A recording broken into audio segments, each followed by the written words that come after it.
नमस्कार साथियों, मैं advocate Gopal Sharma.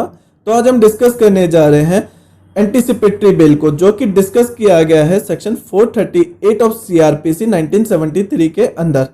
Anticipatory bill अपने आप में एक इम्पोर्टेंट टॉपिक है क्रिमिनल लॉ का, जो कि बहुत ज़्यादा यूज़ किया जाता है एज ए प्रैक्टिकली भी, और एग्जामिनेशन में भी इसमें डायरेक्ट क्वेश्चन पूछ लिया जाता है। जैसे क्वेश्चन पूछा जाता है, what do you understand by anticipatory bill.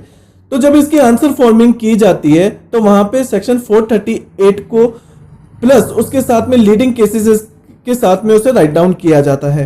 तो आज के इस लेक्चर में हम सेक्शन 438 प्लस लीडिंग केसेस को डिस्कस करेंगे। तो बिना कुछ देरी के इसको स्टार्ट करते हैं। तो हम देखते हैं कि इसका ऑब्जेक्ट क्या है। ऑब्जेक्ट बताता है कि जब किसी पर्सन को इस बात की एप्रीहेंशन है कि उसे नॉन बेलेबल ऑफेंस का चार्ज लगाया जा सकता है, तो वह क्या करेगा कि पहले ही एक एप्लीकेशन या तो हाई कोर्ट में या कोर्ट ऑफ सेशन के अंदर फाइल करेगा कि उसे अरेस्ट किए जाने से पहले रिलीज किया जाए बेल के ऊपर में। मतलब कि ये एक तरीके का प्री अरेस्ट लीगल प्रोसेस है, मतलब कि अरेस्ट करने से पहले ही उसे बेल दे दी जाए। ऐसा क्यों उसको अंदेशा होता है? क्योंकि इस तरीके का जो अंदेशा होता है वो नॉन बेलेबल ऑफेंस में होता है, और जहां नॉन बेलेबल ऑफेंस होता है वहां पर पर्सन को विदाउट वारंट पुलिस गिरफ्तार कर सकती है, अरेस्ट कर सकती है। अगर एक बार जब पर्सन अरेस्ट हो जाता है तो वहां वो एंटीसिपेटरी बिल फाइल नहीं कर सकता है। ये इसका ऑब्जेक्ट है जो एंटीसिपेटरी बिल के बारे में बताता है। अब बात कर लेते हैं सेक्शन 438 के बारे में कि वहां पर 3 सब सेक्शन जो बहुत इंपॉर्टेंट है। तो बात करते हैं पहले सब सेक्शन 1 के बारे में। जब किसी पर्सन को इस बात की एप्रीहेंशन होती है कि उसके रिगार्डिंग कोई नॉन बेलेबल ऑफेंस के रिगार्डिंग उसको एप्रीहेंशन है कि उसे पुलिस गिरफ्तार कर सकती है विदाउट वारंट, तो वो अरेस्ट से पहले क्या करेगा, एक एप्लीकेशन को हाई कोर्ट या कोर्ट ऑफ सेशन के अंदर फाइल करेगा कि उसे अरेस्ट से पूर्व रिलीज किया जाए बेल पे। ठीक है, तो जब कोर्ट इस एप्लीकेशन को डील करती है तो वहां पर वो फॉलोइंग मैटर्स को देखती है, वहां पे ये फॉलोइंग मैटर्स को कंसीडर करती है। जैसे कि पहला वो ये देखती है कि जो ऑफेंस है उस ऑफेंस का नेचर देखेगी, वो कितना गंभीर ऑफेंस है उसकी गंभीरता को देखेगी, पहली बात। दूसरी बात, वो एंटेसिडेंट देखती है एप्लीकेंट्स के, और वहां पर वो इस चीज के फैक्ट्स को भी नजरअंदाज नहीं करेगी कि अगर कोई बंदा जो कि पहले ही बेलेबल ऑफेंस के अंदर पनिशमेंट भोग चुका है या कारावास काट चुका है पहले ही, तो वो इस चीज को भी कंसीडर करेगी, इस थिंग को भी कंसीडर करेगी। तीसरी बात, वो ये देखती है कि इसकी फिलियो पॉसिबिलिटी क्या है, कि वो कहीं भाग तो नहीं जाएगा, इस चीज को भी वो कंसीडर करेगी। फोर्थ बात, कहीं एप्लीकेंट को जो गिरफ्तार किया जा रहा है वो कहीं उसको चोट पहुंचाने के लिए या उसे ह्यूमिलिएट करने के लिए तो नहीं किया जा रहा, वो इस चीज को भी कंसीडर करती है। अब कोर्ट के पास में जब वो एप्लीकेशन को डील कर रही है तो वहां उसके पास में डिस्क्रिशनरी पावर होती है कि या तो वे उस एप्लीकेशन को डिनाई कर दे, डिसमिस कर दे, रिजेक्ट कर दे, या फिर वो उसको एक्सेप्ट कर सकती है। एक्सेप्ट करने के बाद में वो चाहे तो उसमें इंटरिम ऑर्डर पास कर सकती है, इंटरिम एंटीसिपेटरी बेल भी दे सकती है। तो अब इसके प्रोविजो के बारे में बात करते हैं कि इसका प्रोविजो क्या कहता है कि जब कोई एंटीसिपेटरी बेल कि जो एप्लीकेशन कोर्ट में लगाई थी और उसने उसको रिजेक्ट कर दिया, मतलब कि कोर्ट ने उसमें कोई ना रिजेक्ट कर दिया प्लस उसमें कोई इंटरिम ऑर्डर भी पास नहीं किया, तो अब जो पुलिस होती है ना वो बाउंड नहीं होगी कि पर्सन को गिरफ्तार नहीं करे। अब वो कभी भी जाके पर्सन को विदाउट वारंट गिरफ्तार कर सकती है अगर एक बार एप्लीकेशन डिसमिस्ड हो जाती है तो। अब बात करते हैं इसके 1A के बारे में, जो बात करता है कि जहां पर अगर इंटरिम ऑर्डर पास कर दिया कोर्ट ने एप्लीकेंट की एप्लीकेशन पे, तो वहां पर क्या होगा कि जो कोर्ट होगी वो इंटरिम ऑर्डर जो पास करती है वो क्या करेगी कि अदर को इंफॉर्मेशन देने के लिए 7 दिन के अंदर अंदर वो नोटिस भेजेगी, नोटिस का सर्विस करेगी, तलब करेगी। अब यहाँ पर क्या होगा कि वहां पे वो एक ऑर्डर की कॉपी भी भेजेगी, ऑर्डर जो इंटरिम ऑर्डर उसने पास किया है उसकी कॉपी पीपी या एसपी को भी तलब करेगी, मतलब उनको भी वहां पर वो भेजेगी। वो इसलिए भेजती है कि जब फाइनल सुनवाई की जाएगी इस एंटीसिपेटरी बेल के रिगार्डिंग में, तब क्या होगा कि उसमें पीपी को भी अवसर दिया जाएगा, मतलब एक अपॉर्चुनिटी दी जाएगी सुनने की, वहां पर वो पीपी को भी सुनेगी। ये बात कहता है 1A।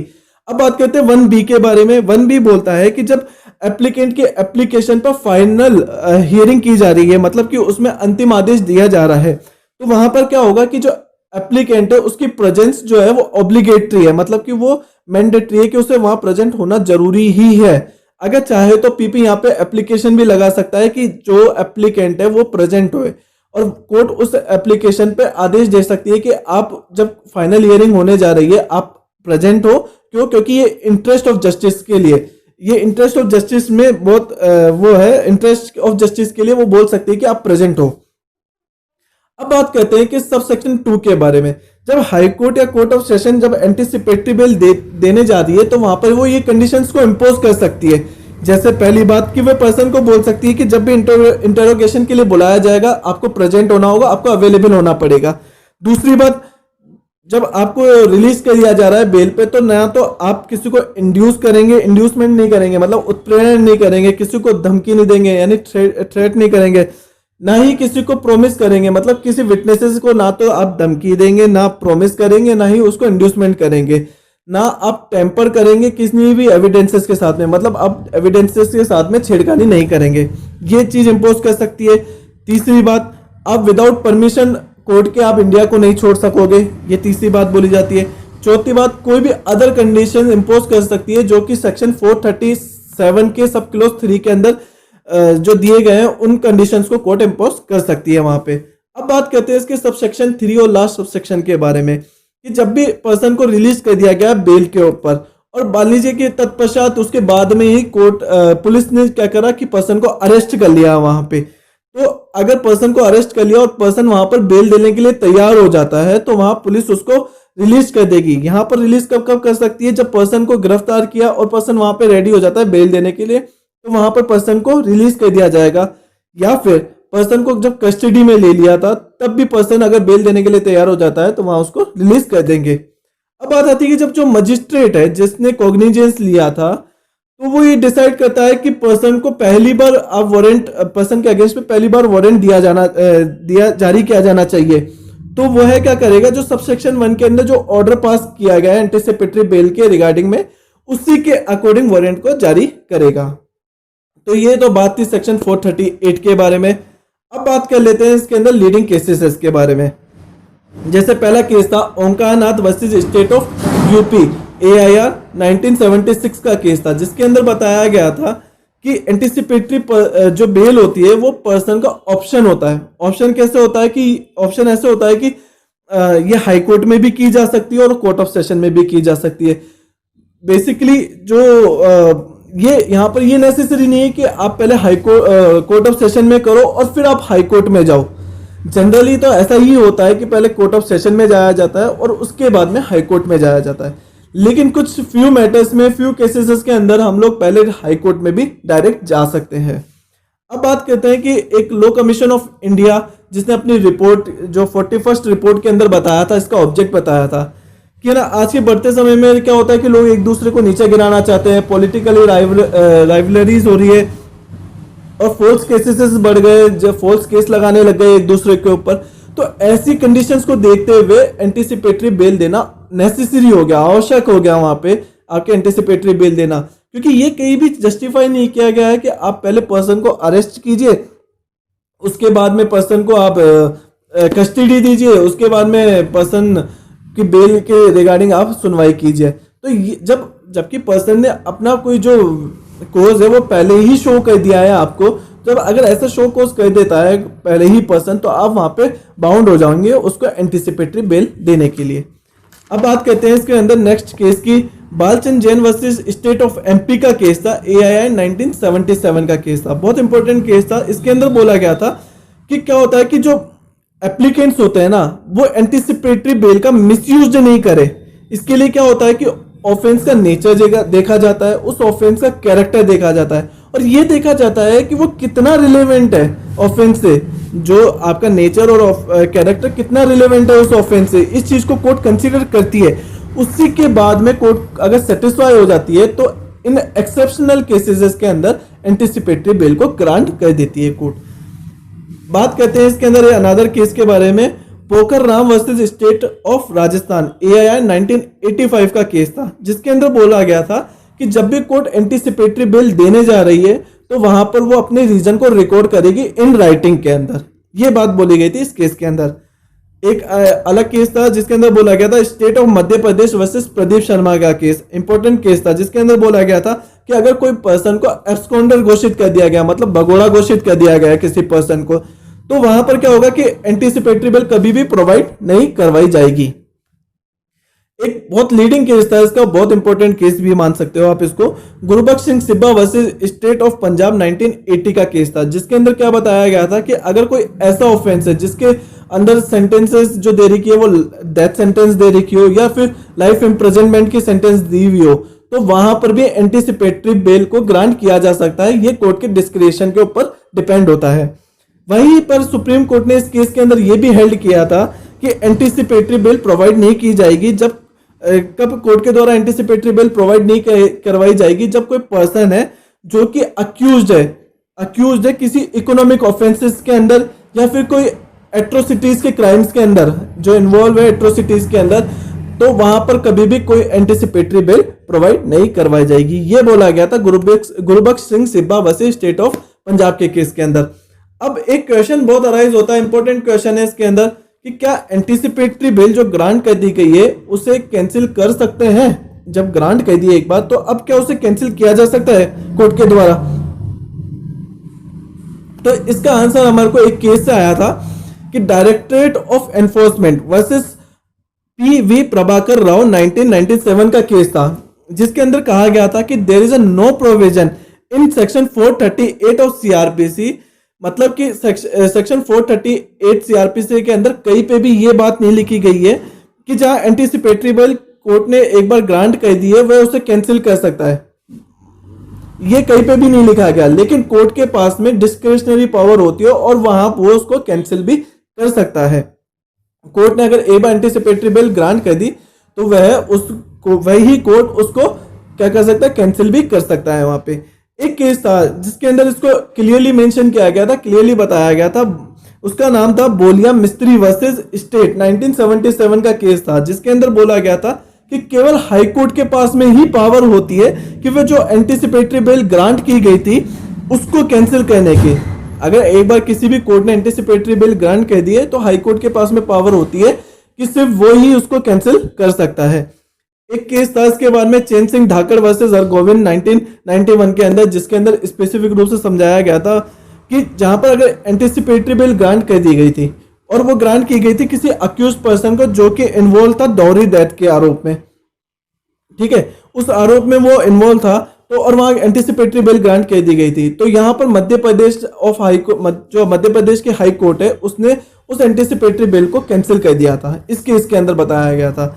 अब बात कर लेते हैं, एक केस था Subodh Kumar Yadav versus state of Bihar 2010 का केस था कि जैसे मान लीजिए कि कोई लोअर कोर्ट ने एंटीसिपेटरी बेल ग्रांट कर दी किसी अक्यूज्ड पर्सन को, और वो अक्यूज्ड पर्सन को जो ग्रांट की गई थी वो अनरीजनेबल ग्राउंड था और इररिलेवेंट ग्राउंड के ऊपर उसको ग्रांट कर दी गई थी। यहाँ पर जो एंटीसिपेटरी बेल ग्रांट की गई थी, तो सुपीरियर जो कोर्ट होती है उसको पावर होती है उस बेल को कैंसिल करने की। सुपीरियर कोर्ट कभी भी किसी भी स्टेज पे उसको क्या कर सकती है, बेल को खारिज कर सकती है आपके बात में। अब एक केस था state of MP versus R K. Balotia का केस था, इंपॉर्टेंट केस था, जिसके अंदर बताया गया था कि कोर्ट के पास में डिस्क्रिशनरी पावर होती है। यहाँ पर आप कोई पर्सन है ना जो कभी भी ऐसे क्लेम नहीं कर सकता कि ये मेरा राइट है कि एंटीसिपेटरी बेल को ये ऐसे यूज नहीं की जा सकती है राइट। इस केस के अंदर क्या बोला गया था कि जब एंटीसिपेटरी बेल ग्रांट की जाती है तो वह हमेशा डिस्क्रिशनरी पावर होती है कोर्ट की जिसे वह यूज करता है, कभी भी पर्सन एज ए राइट इसको क्लेम नहीं कर सकता है। यहाँ पर यह बोला गया था इस केस के अंदर। अब बात आती है कि जहां पर एंटीसिपेटरी बेल को बार किया गया है SC/ST एक्ट के अंदर, तो एंटीसिपेटरी बेल कम नहीं लगाई जा सकती है SC/ST एक्ट के अंदर कि जब मान लीजिए कोई पर्सन है और जो अक्यूज्ड ठहराया गया हो सेक्शन 18 ऑफ SC/ST एक्ट 1989 के अंदर, तो वहां पर वो एंटीसिपेटरी बेल वहां नहीं लगाई जा सकती है। इसी के अंदर एक केस था A.K. Chaudhary versus state of Gujarat AIR 2006 का केस था, जिसके अंदर क्या बताया गया था, जिसमें कहा गया था कि section 18 of SC/ST act expressly ban करता है सेक्शन 438 ऑफ सीआरपीसी की एप्लीकेबिलिटी, जहां की कोई ऑफेंस जो कि सेक्शन 18 SC एक्ट के अंदर किया गया हो, वहां पर जो 438 की एप्लीकेबिलिटी को बैन कर देते हैं। यहाँ पर मतलब कि आप अब यहाँ पर एप्लीकेशन नहीं लगा सकते हैं 438 की, अगर आप SC/ST एक्ट के सेक्शन 18 के अंदर अगर आपको आरोपी ठहराया गया हो तब। अब बात कर लेते हैं इसके अंदर एक ब्लैंकेट ऑर्डर के बारे में कि ब्लैंकेट ऑर्डर कब पास नहीं करती है कोर्ट। बेसिकली ब्लैंकेट ऑर्डर का क्या मतलब होता है? इसका मतलब होता है कि जहां पर कोई डिलीवरी डेट नहीं है, जहां कोई शिपिंग डेट नहीं है। इसका क्या मतलब होता है कि जहां कोई टाइम पीरियड, कोई फिक्स टाइम पीरियड नहीं होता इसके अंदर, मतलब बेसिकली कोई अस्थिर टाइम पीरियड होता है इसमें। जबकि एंटीसिपेटरी बेल जो होती है वो एक लिमिटेड टाइम पीरियड के अंदर ही ग्रांट की जाती है। इसका क्या मतलब होता है कि कोर्ट जब तक ही ग्रांट करेगा जब तक उसकी फाइनल हियरिंग नहीं कर लेता, तब तक एंटीसिपेटरी बेल आपके पास में क्या होता है, उसका प्रोविजन अप्लाई होता है, अदरवाइज नहीं होता है, तब तक लागू रहता है, आपका लागू रहता है। बात कर लेते हैं कि जब भी कोर्ट एंटीसिपेटरी बेल के एप्लीकेशन को डील करने जा रही है तो वहां पर वो ब्लैंकेट ऑर्डर को नहीं पास करेगी। नहीं पास करेगी क्यों? क्योंकि ये क्या कहता है, प्रोटेक्ट करता है, इनलीगल एक्टिविटीज को प्रोटेक्ट करता है। तो जहां तक हो आपके ब्लैंकेट ऑर्डर को कभी भी एंटीसिपेटरी बेल में क्या होती है, कोर्ट पास नहीं करेगी। बेसिकली बहुत से केसेस के अंदर सुप्रीम कोर्ट ने यह भी बोला हुआ है कि आप ब्लैंकेट ऑर्डर्स को पास मत कीजिए। क्यों? क्योंकि ऐसे ये एक तरीके का वेपन है, लोग इसको अपने वेपन की तरह यूज करते हैं। तो आप ब्लैंकेट ऑर्डर्स को बिल्कुल पास मत कीजिए अपने ऑर्डर्स के अंदर। सुप्रीम कोर्ट ने बहुत से हाई कोर्ट्स को डायरेक्ट किया है इस चीज के रिगार्डिंग। बात कर लेते हैं इसी के अंदर एक केस की, परविंद्रजीत सिंह वर्सेस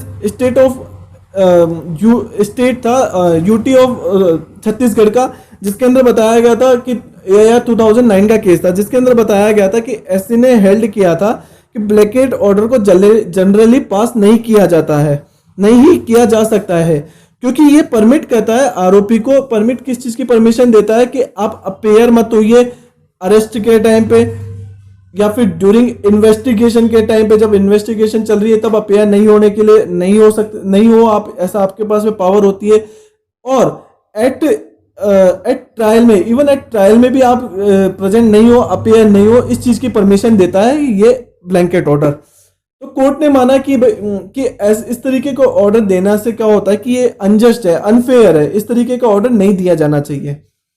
अब लास्ट इस टॉपिक के बारे में बात कर लेते हैं, इनमें डिफरेंसेस के बारे में बात कर लेते हैं। ऑर्डिनरी बेल और एंटीसिपेटरी बेल में क्या डिफरेंस होता है, तो बात करते हैं। ऑर्डिनरी जो बेल होती है वो हमें डिफाइन किया गया है या डिस्कस किया गया है सेक्शन 436 और 437 के अंदर। वहीं पे एंटीसिपेटरी बेल है वो डिस्कस की गई है 438 के अंदर। बात करते हैं सेकंड पॉइंट की कि ये ग्रांट करता है, जो ऑर्डिनरी बेल जो ग्रांट करता है वो कहता है जुडिशियल मजिस्ट्रेट या फिर कोर्ट्स इसको ग्रांट करती है, जबकि एंटीसिपेटरी बेल हमेशा हाई कोर्ट या court of session he grant करती है। बात करते हैं इसके अंदर थर्ड पॉइंट के बारे में कि जो ऑर्डिनरी बेल होती है वो हमेशा पोस्ट अरेस्ट लीगल राइट होता है, मतलब कि एक तरीके से आप अरेस्ट हो जाते हैं उसके बाद में आप राइट क्लेम करते हैं बेल की, तो ये आपके पास में पोस्ट लीगल प्रोसेस होता है, पोस्ट अरेस्ट लीगल प्रोसेस होता है। वहीं पर एंटीसिपेटरी बेल जो होती है वो हमेशा प्री अरेस्ट लीगल प्रोसेस होती है, मतलब कि जो पर्सन होता है उसको रीजनेबल एप्रीहेंशन होता है, उसको इस चीज का अंदेशा होता है कि वो अरेस्ट किया जा सकता है कोई नॉन बेलेबल ऑफेंस के अंदर।